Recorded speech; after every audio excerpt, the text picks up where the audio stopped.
Niemcy się nas bali, dlatego że mówiono im o nas, że jesteśmy potworami, bandytami, że rozrywamy ich ciała, ściągamy z nich skórę, zdzieramy z nich skórę, chłepczemy germańską krew. Tak im mówili, bo tak później mówili ci jeńcy, którzy dostawali się do nas do niewoli.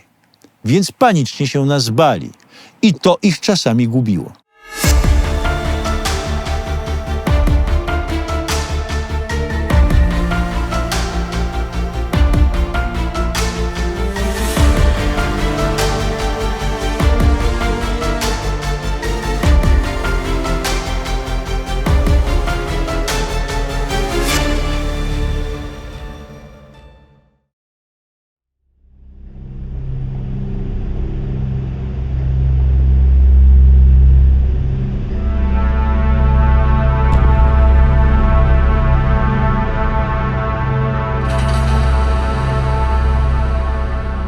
Witam Was serdecznie w kolejnej opowieści z przeszłości. W związku, że niedawno obchodziliśmy 82. rocznicę Powstania Warszawskiego, a ja wielokrotnie miałem kontakt z żywymi świadkami tego właśnie polskiego zrywu. Chciałem dzisiaj opowiedzieć o kilku epizodach, o kilku relacjach, które być może w szerszym pojęciu nie są znane. O tym, jak wyglądała żywność, jak wyglądało zabicie okupanta, Niemca. Jak wyglądał strach, a także to, kiedy przyszła kapitulacja. Jak ludność cywilna zmieniała swój stosunek do powstańców. Z euforii do nienawiści, bo tak rzeczywiście było. Muzeum Powstania Warszawskiego nagrało ponad 4000 relacji tych ludzi. I w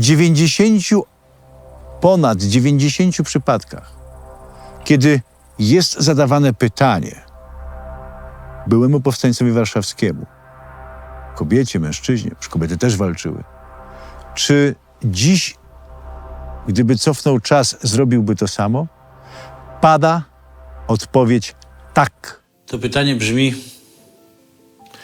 gdyby pan się cofnął w czasie do 1 sierpnia 1944 roku, to pewnie zrobiłbym to samo. poszedłby pan do powstania?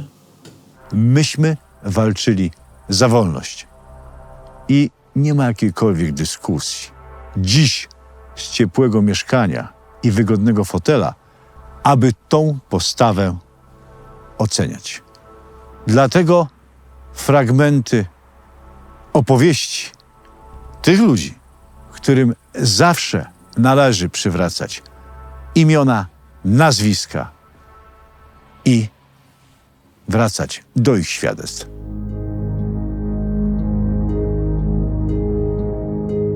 Wiktor Bartnicki, pseudonim Wiktor Kadłubek, opowiadał: nadzorowałem budowę takiego tunelu przelotowego między barykadami. Ludność cywilna, która była w piwnicach, kopała ten rów, układała cegły, kilofem rozbijała bruk. W pewnym momencie podszedł do mnie jeden z mężczyzn, około 23-letni. Wyglądał bardzo źle. Schorowany. Do tego być może biegunka. Cały ostrzał. Mówi, że potrzebuje iść do piwnicy i zażyć lekarstwo. I wróci. I będzie pracował dalej. Pomyślałem sobie, dobrze, okej, idź, możesz iść. A z drugiej strony myślę sobie, przecież on może nie wrócić. Ludzie już byli wykończeni. I kto go będzie szukał w piwnicach po Starym Mieście?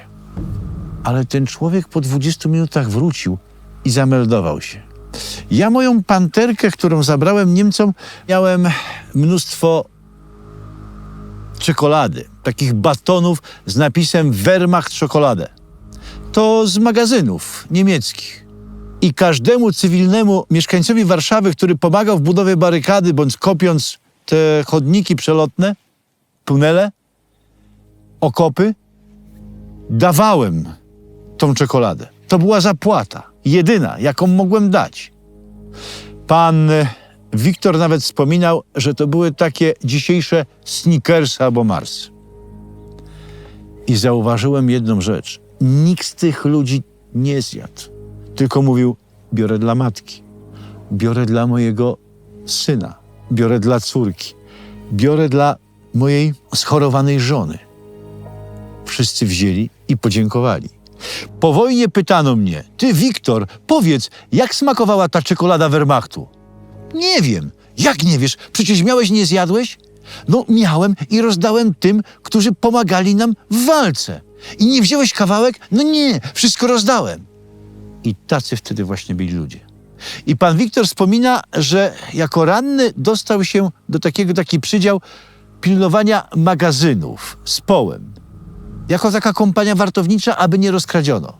I tam zgłaszały się różne oddziały i pobierały różne rzeczy.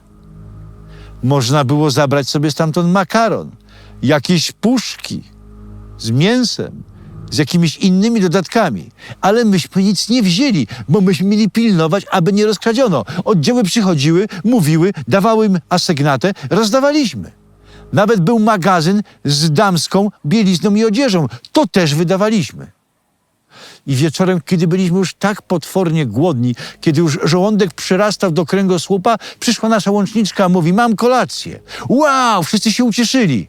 A ona wyciąga z takiej torby po masce przeciwgazowej litr wódki i puszkę zielonego groszku w wodzie. Jezu, to wszystko, co nas masz? Tak, to wszystko. To będzie wasza kolacja. Jak to zjeść? Jak to dalej przetrwać?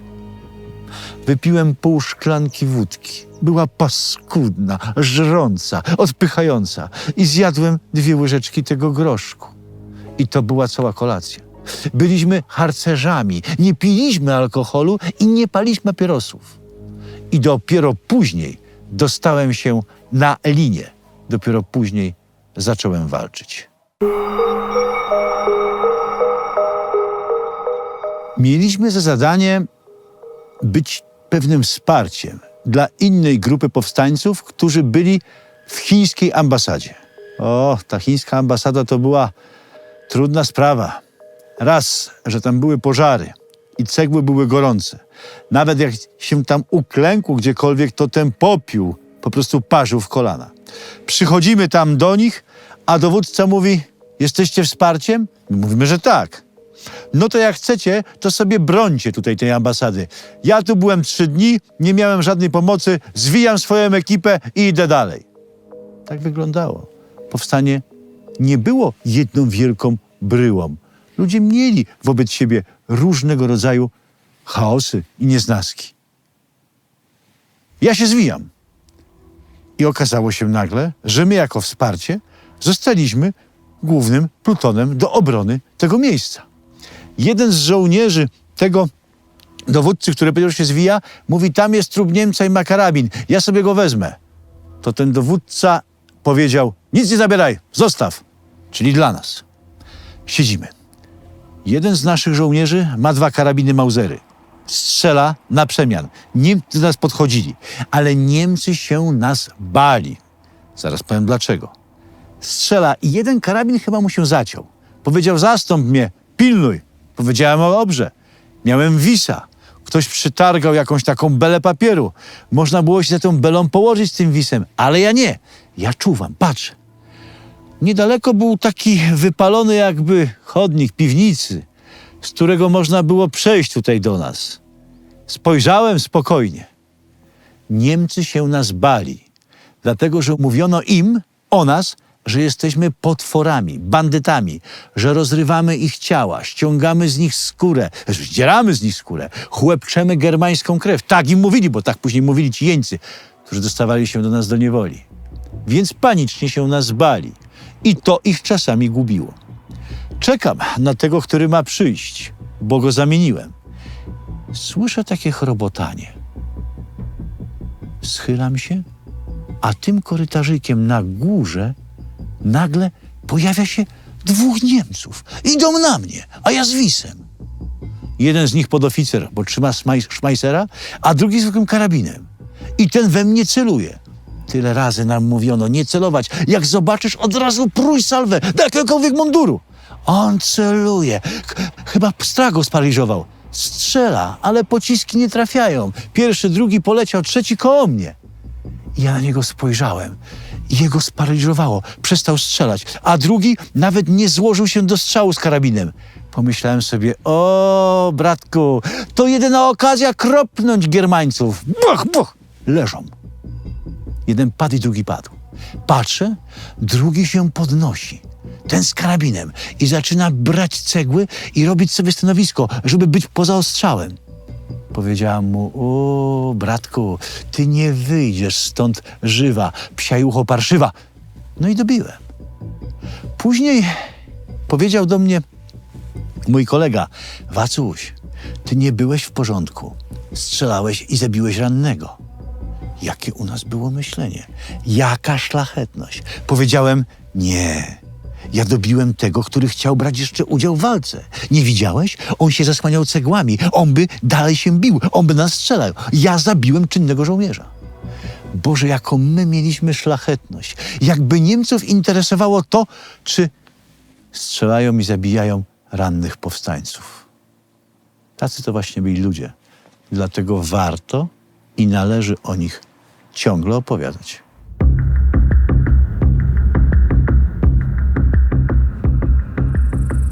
Kadłubek dalej kontynuuje swoje wspomnienia. Musimy opuścić chińską ambasadę. Przyszedł dziwny rozkaz. Mamy przenieść na Książęcą. W ogóle tam jeszcze nasi toczyli walki na piętrze. Ja miałem bandaż, opatrunek wojskowy i kompres na wlot i wylot kuli, w razie czego. Ale granat wybuchł u Rychala, przy nogach. Pociął mu w cętki nogi i brzuch. 15-20 ran. To tego nikt nie przewidział. Czym było? Zawiązaliśmy, zatomowaliśmy.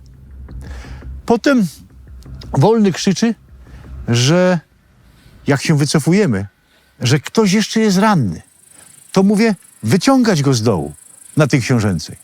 Okazuje się, że to właśnie Rychal. Wyciągają go, bierzemy na noszach. A on zostawił gdzieś na drucie zbrojeniowym czapkę. Taki był przesądny, że błagał, darł się, żeby tą czapkę dostać. Przesądny, że jak nie będzie miał czapki, zginie. Powiedziałem, słuchajcie, ja po czapkę nie idę. Jak ktoś ma ochotę i jest kumplem, niech idzie. Ktoś się znalazł, wrócił i przyniósł Rychalowi tą czapkę. Takie było koleżeństwo. Widziałem zrzut amerykański, zrzut aliantów. Leciały, lśniły w srebrze, latające fortece i morze spadochronów. Oni zrzucali nad Wisłą, przynajmniej tak nam się wydawało. Większość, znaczna większość wpadła w ręce Szkopów. Rosjanie też zrzucali. Leciał kukuryźnik i jak wyłączał silnik, to takim płaskim lotem wyrzucał worki. Ale worki były jutowe albo z płótna, bez żadnych spadochronów. Zrzucali to, co mieli. Na przykład kaszę, broń czy amunicję. Wszystko się rozdrobny mak rozwalało. Albo rozpieprzyło się po całych gruzach. Nie było zdatne do użytku. Oni nie mieli spadochronów dla swoich ludzi. Co to dopiero dla worki z zrzutami dla powstańców.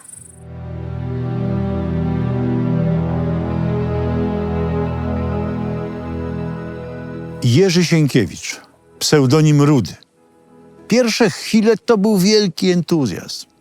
Zajęliśmy taką rzeźnię na Solcu. Tam były drewniane magazyny, a w nich ręcznie robione przez warsztaty powstańców granaty. Były bardzo prymitywne, robiły masę huku jak petardy i praktycznie nie raniły. No chyba, żebyś komuś rzeczywiście rzucił go na plecy. Część tych granatów musiano nam oddać, bo tam zrobiliśmy pierwszy nasz posterunek. Bramy wylotowe z tej rzeźni, aby można było wjeżdżać i wyjeżdżać, zostały obstawione. Stoję tam sobie ze szmajserem i nagle wypada żołnierz niemiecki obrony przeciwlotniczej, Luftwaffe, z karabinem. Jest jakieś 20 metrów ode mnie. Krzyczy, Hendu! Podniósł ręce, karabin zawiesił na pasku. Obracam się, aby powiedzieć koledze, żeby po niego poszedł. Kiedy się obracam, mówię, weź go tam, zabierz. To on ten karabin błyskawicznie w łapy i zaczął do mnie strzelać. Nie trafił. Ja puściłem serię, ale on zaczął uciekać. Druga seria trafiła. Zabiłem go na miejscu. I chwilę stoję w lekkim oszołomieniu. Patrzę, a pode mną leżą łuski, kilkanaście łusek z mojego szmajsera. Boże, dlaczego ja wydałem na jednego szwaba tyle naboi? Ja miałem tylko 2 magazynki. Ale zaraz nastąpiło rozweselenie, bo przyszedł oficer i dał mi 100 sztuk amunicji z jakiegoś angielskiego zrzutu. Mogłem walczyć dalej. Idę ulicą Dworkową i Madalińskiego. Wchodzę do 2 pustych domów. Wszędzie mogą być Niemcy. Trzymam rękę na spuście. Czuję potworny smród. Ale to nie jest rozkładające się ciało. Czuję smród spalonego bądź palonego ludzkiego ciała. Wchodzę w takie wrota. Patrzę, a tam wóz konny z napisem piekarnia taka i taka. I wszędzie zamordowani, zabici i spaleni ludzie. Człowiek pałał żądzą odwetu. Nie było litości. Nigdy nie było litości dla Niemca.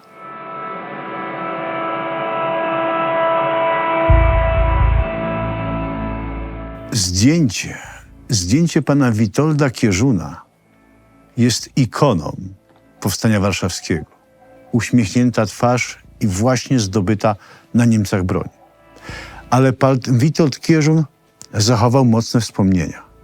Opowiadał o pewnej akcji, która miała miejsce pod ziemią. Ktoś zdobył plany podziemnych przejść do zakładów Heberbusza i Schiele. I ruszyli tymi podziemnymi przejściami. Idzie delikatnie, jest mokro, świeci latarką. Widzi u góry małe światełko, jakieś pomieszczenie. Na skrzynię wchodzi, a tam karabiny niemieckie maszynowe i puszki po piwie. To niemiecki posterunek. Delikatnie się odchyla i wychodzi Niemiec, tylko tyłem do niego. I przeciąga się. Pan Witold nawet nie myśli. Puszcza serię. Jak mówił, posuwam go. I widzę, jak kule wbijają się w jego płaszcz. On obraca się w moją stronę, krzyczy i umiera. Za chwilę biegną następni Niemcy, więc się wycofałem. To było dla mnie ogromne przeżycie. Ogromne. Dlatego, że ja wychowałem się w szlachetnej rodzinie, gdzie matka była symbolem, bo ojciec zmarł wcześniej. Wcześniej strzelało się do nich, ale nie widziało tak bezpośrednio śmierci. A tu miałem go na wyciągnięcie. Widziałem, jak go zabiłem i jak umierał. I on jak umierał, krzyknął jeszcze Mutter, czyli matka. To, mimo że był wróg, potężne przeżycie. Zresztą byliśmy wychowani na pewnej tradycji, że nie strzela się w plecy. Mimo tego, że oni byli barbarzyńcami i mordercami. Jak tylko skończyła się ta akcja, pobiegłem do kapelana wyspowiadać się. Tak mi to ciążyło. Pani Halinko, zadam takie pytanie. Nie wiem, czy ktoś takie zadawał.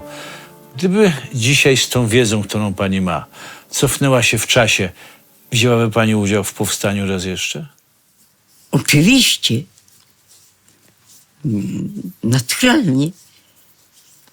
Jeszcze teraz bym poszła. W sierpniu 1944 roku wybuchło powstanie. I jak niektórzy pytają, czy miało sens, to odpowiadam, nie wiem, jaki miało sens. Czy musiało być, czy nie musiało, to odpowiadam, nie wiem, czy powinno być, czy nie powinno, ale być musiało. Akcje konspiracyjne dawały jakąś satysfakcję, jeżeli się udawały, ale nie wszystkie się udawały. Nawet taka głupia robota, zwyczajna, codzienna, jak kolportaż, też człowieka jakoś satysfakcjonowała. Ale to nie było to. Chcieliśmy walczyć otwarcie z bronią, nie po cichu. Wszyscy byli tak napaleni, że mowy nie było. Samo by powstanie wybuchło. Jestem przekonana, takie były nasze nastroje. Halina Cieszkowska, pseudonim Alika.